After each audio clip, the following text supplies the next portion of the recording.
My coworker got me fired for insubordination. HR didn't know she'd faked the complaint I'd worked at Harlow Freight Solutions for 5 years when I was called into a conference room on a Tuesday morning by my manager, Doreen, and a woman from HR I recognized, but had never worked with directly, named Priyanka Osai. I want to describe the specific unreality of that meeting because I think it's the part people underestimate about wrongful termination. It doesn't feel dramatic in the moment. It feels administrative. Priyanka had a folder. Doreen wouldn't quite meet my eyes. There was a box of tissues on the table that I remember staring at, absurdly, thinking, they keep tissues in here for exactly this purpose. Camille, we need to talk about some concerns that have been raised about your conduct, Priyanka said, and slid a single printed page across the table. A summary, not the original documents, listing 3 incidents over the preceding 2 months. A meeting where I'd allegedly been dismissive and condescending toward a colleague's proposal. A project handoff conversation described as verbally intimidating. General pattern, the summary said, of hostile and insubordinate conduct toward team members, recommended for termination effective immediately. I asked who had filed the complaints. Priyanka said she couldn't disclose that, citing confidentiality protections for the complainant.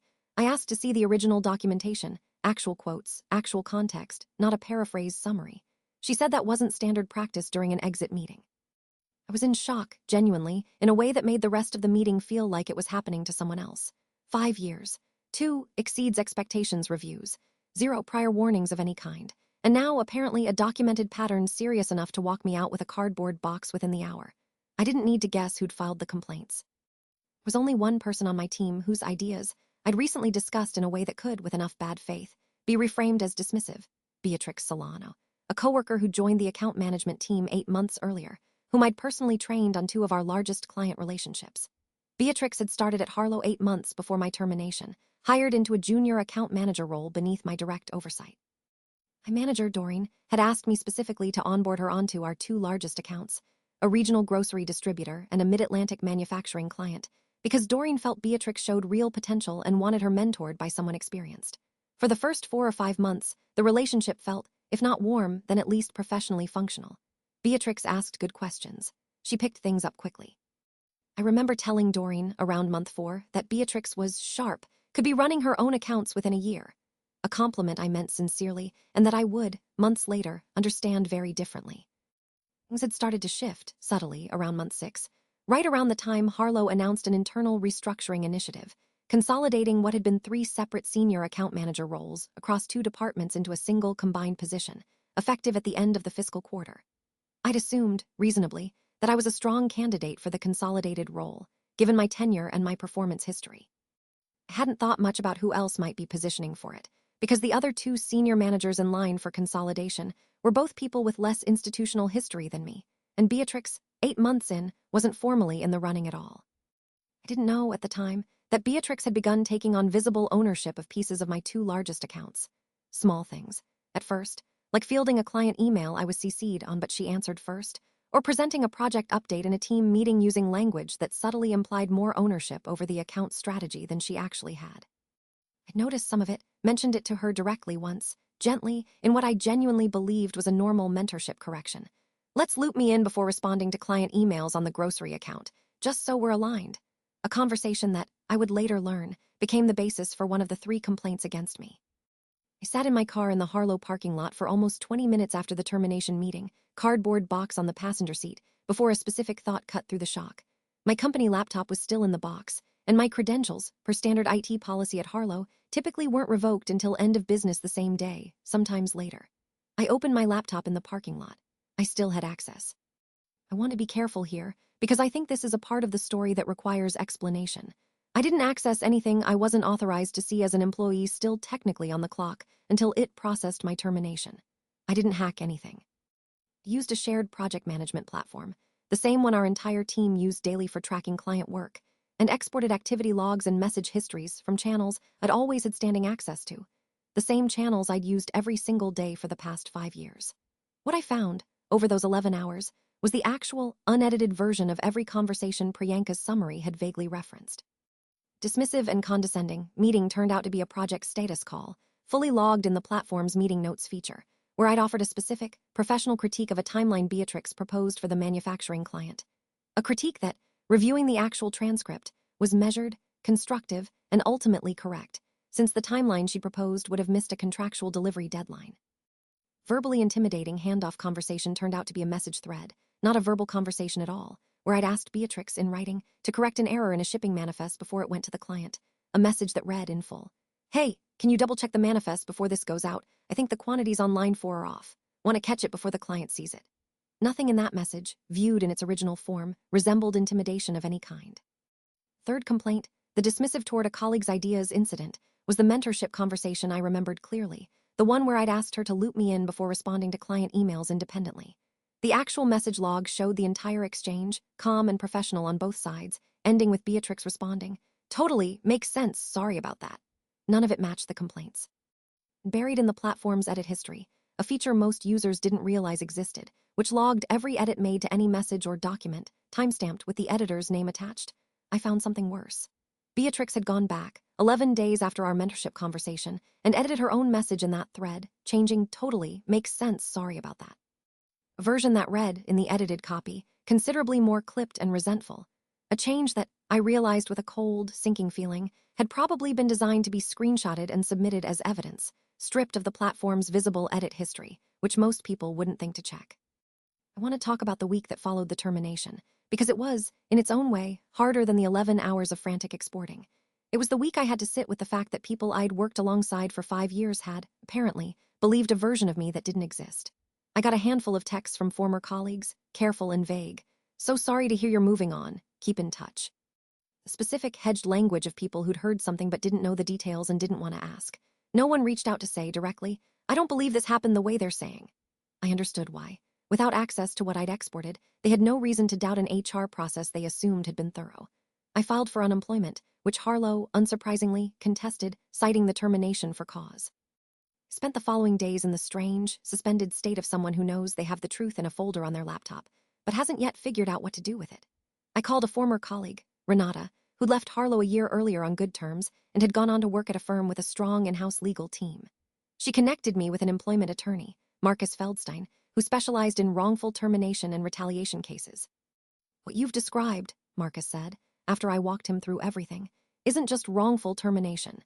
If what you're telling me about the edited message is accurate, and I can verify the timestamp discrepancy independently, that's evidence of fabricated documentation used to secure someone's termination. That's a very different, much stronger case."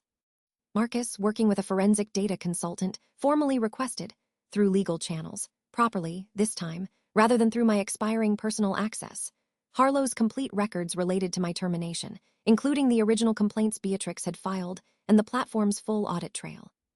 Harlow's legal team resisted initially, citing standard confidentiality protections, but Marcus's request specifically cited the edit history discrepancy I'd already identified, which made it considerably harder for them to argue there was nothing worth investigating.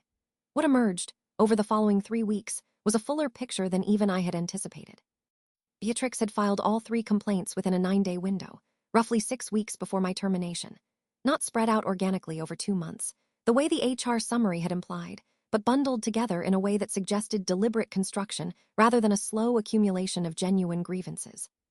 More significantly, Marcus's team found email correspondence between Beatrix and Doreen, my manager, in which Beatrix had proactively suggested, twice, that she step up to help stabilize the grocery and manufacturing accounts, given some recent friction on the team. Language that, read against the timeline, suggested Beatrix had been actively lobbying for expanded account ownership, using the very complaints she'd manufactured as justification. Doreen, it turned out, hadn't independently verified any of the 3 incidents before recommending my termination to HR. She'd taken Beatrix's complaints, plus the edited screenshot evidence, at face value, partly, Marcus's investigation suggested, because Beatrix had timed her 3rd complaint to land the same week Doreen was under significant pressure from senior leadership to finalize the restructuring decision quickly. The consolidated senior account manager position, the one my 5 years of tenure had made me a natural candidate for, had been informally offered to Beatrix 11 days after my termination, well before the formal restructuring announcement was made to the rest of the team. Marcus advised against any public statement or direct outreach to former colleagues during this period, for the same reason quiet strategies work in most of these situations. Going public too early gives the other side time to construct a counter-narrative, and Harlow's legal team, once they understood what Marcus's investigation had found, would likely move quickly to try to settle matters privately, out of view. We spent 6 weeks building the formal case, a wrongful termination and retaliation claim, supported by the platform's audit trail, the edit history discrepancy on Beatrix's message, the compressed 9-day filing window, and the internal correspondence showing Beatrix's active lobbying for my role during the same period she was filing complaints against me. Marcus requested a formal mediation meeting with Harlow's legal counsel and HR leadership. Not a lawsuit filing yet, which would become public record, but a private, pre-litigation meeting designed to resolve the matter directly, with the implicit understanding that litigation, and the discovery process that would come with it, was the alternative if the meeting didn't produce a fair resolution. I was invited to attend the meeting in person, at Harlow's offices, 10 weeks after my termination. Maureen would be there. Priyanka from HR would be there. And at Marcus's specific request, a request Harlow's legal team apparently didn't object to, likely not fully understanding why he'd made it, Beatrix would be there too, in her new capacity as the incoming senior account manager, present to speak to the restructuring timeline. I walked back into the Harlow building 10 weeks after being walked out of it with a cardboard box. This time, I walked in with Marcus, a folder of exhibits, and a considerably steadier sense of what was actually true. The meeting began formally, Harlow's outside counsel present alongside Priyanka and Doreen. Beatrix sat near the end of the table, poised, professional, clearly under the impression that this meeting was a routine formality about the restructuring transition rather than anything connected to her. Marcus laid out the case methodically. Original message threads, unedited, alongside HR's summary characterizations, showing the gap between what had actually been said and what had been reported. The platform's edit history log, timestamped, showing Beatrix's message had been altered 11 days after the original exchange. The 9-day filing window for all 3 complaints. The internal emails showing Beatrix's lobbying for expanded account ownership during the same period.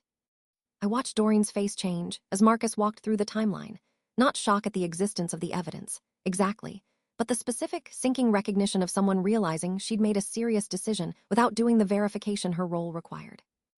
Beatrix, for her part, tried an early denial. "I don't know what you're referring to. I filed those complaints because those incidents happened."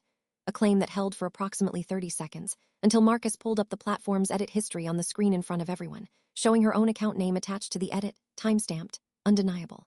"I want to be direct about what we're asking for today," Marcus said, once the room had absorbed the full weight of what had been presented. "We believe the evidence supports a strong retaliation and wrongful termination claim tied directly to an internal restructuring decision. We're prepared to file. We're also prepared to discuss a resolution today if Harlow is prepared to acknowledge what actually happened here." Harlow's legal team, faced with documented evidence of fabricated complaints, and a manager who'd failed to independently verify any of them before recommending termination, chose to settle rather than proceed toward litigation and the discovery process that would have followed. Settlement included a substantial financial payment reflecting lost wages and damages, a formal, written correction to my personnel file confirming the termination was not supported by verified misconduct, and a neutral reference agreement for future employment inquiries. Beatrix did not keep the consolidated senior account manager position. Harlow's internal investigation, prompted by the mediation findings, concluded that her conduct, specifically the edited message and the compressed filing pattern, constituted a serious integrity violation independent of the legal settlement, and she was terminated within a month of the mediation meeting. Doreen remained at the company, but, I heard through Renata, was moved off people management responsibilities and into an individual contributor strategy role, a demotion in function if not officially in title, following an internal review of how the original termination recommendation had been handled.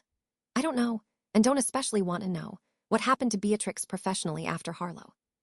I've thought about her less than I expected to in the time since, mostly because once the truth was established clearly enough that no one could reasonably dispute it, I found I didn't need her to suffer in order to feel like the record had been set right. It's been 8 months since the mediation meeting.